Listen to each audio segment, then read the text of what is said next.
গতকাল ৫ আগস্ট অন্তর্বর্তী সরকারের প্রধান উপদেষ্টা জুলাই ঘোষণাপত্র পাঠ করেছেন এবং সন্ধ্যায় জাতির উদ্দেশ্যে ভাষণ দিয়েছেন।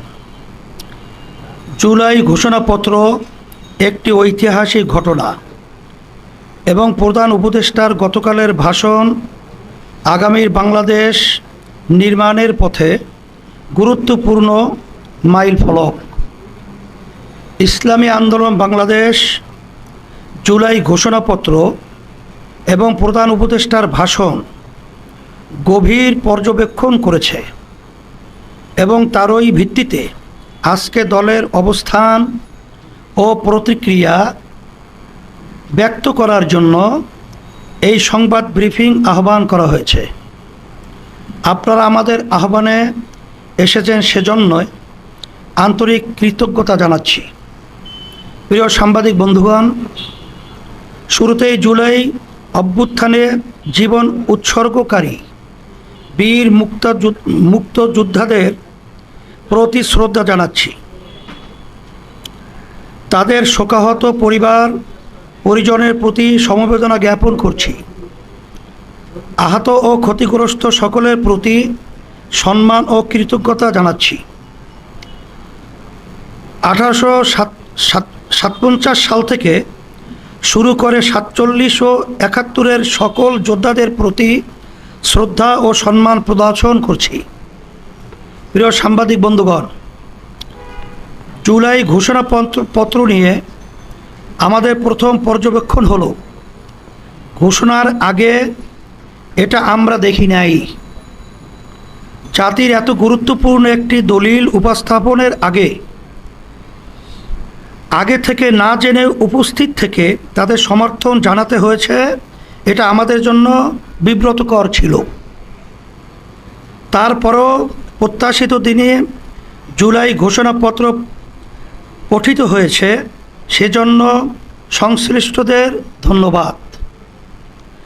তবে জুলাই ঘোষণাপত্রে 71 ও 75 7 নভেম্বর ও 90-এর আন্দোলন সহ দীর্ঘ আন্দোলন সংগ্রামের কথা উল্লেখ করা হলেও আমাদের স্বাধীনতার প্রথম অধ্যায়ে 47 এবং পতিত ফ্যাসিস্ট আমলের সবচেয়ে নির্মম হত্যাকাণ্ড শাপলা হত্যাকাণ্ড, পিলখানা হত্যাকাণ্ড ও আলেম ওলামাদের প্রতি নির্যাতন নিপীড়নের কথা উল্লেখ না করে ইতিহাসের তাৎপর্যপূর্ণ অংশ এড়িয়ে যাওয়া হয়েছে। ইসলামী আন্দোলন মনে করে এতে ইতিহাসের প্রতি বৈষম্য করা হয়েছে।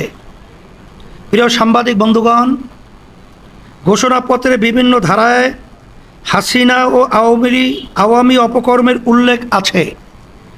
17তম ধারায় জুলাই অভ্যুত্থানে অংশগ্রহণকারীদের উল্লেখ আছে, কিন্তু কোথাও ফ্যাসিবাদের দোসর রাজনৈতিক, সামাজিক, বুদ্ধিবৃত্তিক ও সাংস্কৃতিক শক্তির উল্লেখ নাই। ইসলামী আন্দোলন মনে করে এটা ফ্যাসিবাদের পুনর্বাসনের পথ খুলে দিবে। প্রিয় সাংবাদিক বন্ধুগণ, ঘোষণাপত্রের ধারা 19 এ রাজনৈতিক ও সাংবিধানিক সংকট মোকাবিলায় গণ অভ্যুত্থানের মধ্য দিয়ে জনগণের সার্বভৌমত্বের প্রত্যয় ও প্রয়োগের রাজনৈতিক ও আইনি বৈধতা ও আন্তর্জাতিক স্বীকৃতির উল্লেখ করা হলেও ধারা 25-এ জনতা ও তরুণ প্রজন্মের আকাঙ্ক্ষা অনুযায়ী আইনের শাসন, মানবাধিকার, দুর্নীতি, শোষণমুক্ত, বৈষম্যহীন ও মূল্যবোধ সম্পন্ন সমাজ নির্মাণের প্রয়োজনীয় সাংবিধানিক সংস্কারকে পরবর্তী জাতীয় সংসদের উপরে ন্যস্ত করা হয়েছে।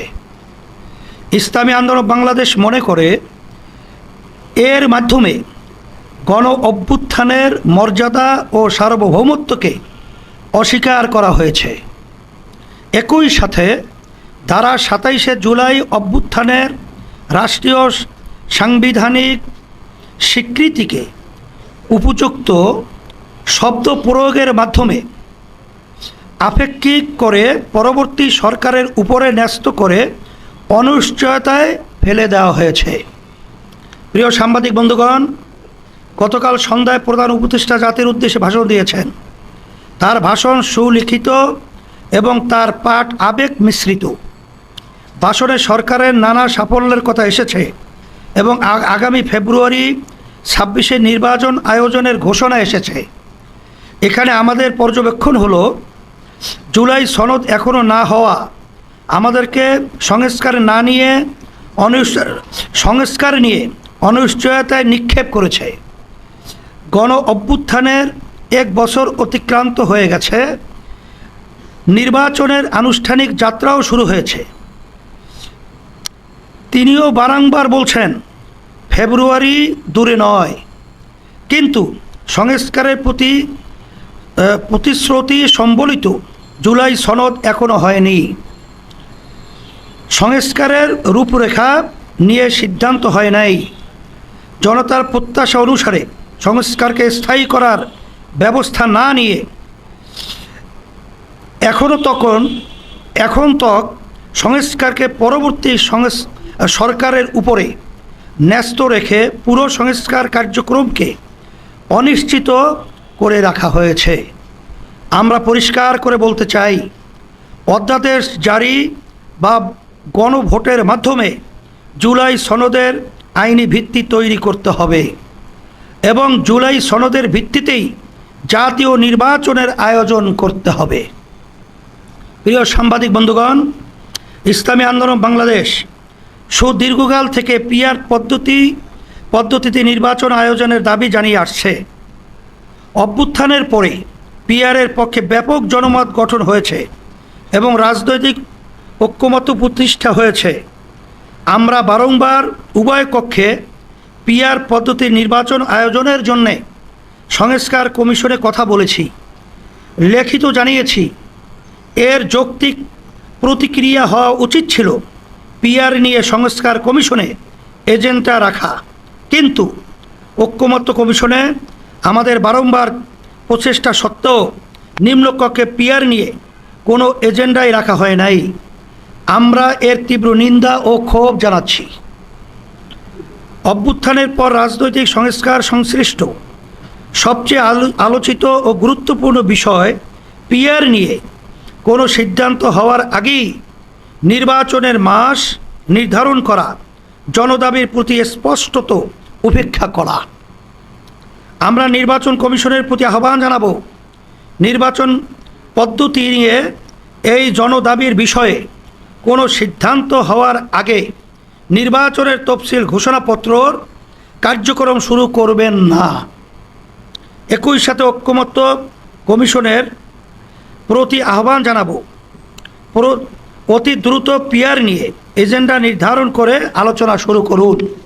প্রিয় সাংবাদিক বন্ধুগণ, সংসদের উচ্চকক্ষে পিআর পদ্ধতিতে নির্বাচনের সিদ্ধান্ত হয়েছে, কিন্তু উচ্চকক্ষের ভোট গ্রহণ কিভাবে হবে এবং উচ্চকক্ষের ক্ষমতা, কার্যপরিধি ও মর্যাদা কী হবে তা নিয়ে বিস্তারিত কোনো সিদ্ধান্ত হয় নাই। নির্বাচনের আগে এইসব বিষয়ে স্পষ্ট সিদ্ধান্ত হতে হবে। প্রিয় সাংবাদিক বন্ধুগণ, প্রধান উপদেষ্টা স্মরণীয় নির্বাচন আয়োজন করতে চাইছেন, তার ইচ্ছাকে সাধুবাদ জানাই, কিন্তু আইন শৃঙ্খলা বাহিনীর নিরপেক্ষতা, সক্রিয়তা নিয়ে দেশের কেউই আশ্বস্ত হতে পারছে না। আগামী ফেব্রুয়ারির আগে এর সমাধান হবে তেমন আশা করার যৌক্তিক কারণ এখনও দেখা যাচ্ছে না। আমরা মনে করি, দেশের আইন শৃঙ্খলা উন্নতি না হলে আগামী নির্বাচনও কলঙ্কিত হতে পারে। লেভেল প্লেয়িং ফিল্ড তৈরি না হলে নির্বাচনে অংশগ্রহণ করা আমাদের জন্যে কঠিন হবে। তাই বলবো, আইন শৃঙ্খলা পরিস্থিতি উন্নতির জন্য জনপ্রশাসন থেকে ফ্যাসিস্টদের অবশিষ্টাংশের ব্যাপারে দ্রুততার সাথে সিদ্ধান্ত নিন। দল নিরপেক্ষ পেশাদার জনপ্রশাসন গড়ে তুলতে কার্যক্রম জোরালো করুন। প্রিয় সাংবাদিক বন্ধুগণ, প্রধান উপদেষ্টার ভাষণে ফ্যাসিস্টদের বিচারের প্রসঙ্গ এসেছে, তবে এর মাত্রা, ব্যাপকতা ও গতি নিয়ে আমাদের অসন্তোষ আছে। সেটা জানিয়ে বিচার কার্যক্রমের পরিধি আরও বিস্তৃতি করে এর গতি বৃদ্ধি করার আহ্বান জানাচ্ছি। প্রিয় সাংবাদিক বন্ধুগণ, প্রধান উপদেষ্টা অনেক সাফল্যের কথা বলেছেন, তবে আইন শৃঙ্খলা নিয়ে জনমনে উদ্বেগ, উৎকণ্ঠার বাস্তবতা স্বীকার করতেই হবে। পাচারকৃত টাকা উদ্ধার এখনও দৃশ্যমান হয় নাই। কর্মসংস্থানে আশা জাগানিয়া কিছু এখনও দেখা যাচ্ছে না। দ্রব্যমূল্য নিয়ে জনতার কষ্ট এখনও বিদ্যমান। এসব বিষয়ে আরও মনোযোগী হওয়ার আহ্বান করব। আগামী ইসলামী আন্দোলন বাংলাদেশ ইতিবাচক রাজনীতি করে আমরা সব সময় সম্ভাবনাকে বড় করে দেখি। আমরা নির্বাচনমুখী দল, নির্বাচনের জন্য আমাদের প্রস্তুতিও চলমান। আমরা আশা করি সরকার আমাদের উদ্বেগ, আকাঙ্ক্ষা ও প্রত্যাশাকে আমলে নিয়ে দ্রুত সিদ্ধান্ত নেবে। জুলাই সনদ দ্রুত আলোর মুখ দেখবে। পিআর নিয়ে একটি যৌক্তিক সমাধান হবে। আইন শৃঙ্খলা পরিস্থিতির উন্নতির মাধ্যমে প্রত্যাশা মাফিক আগামী নির্বাচন অনুষ্ঠিত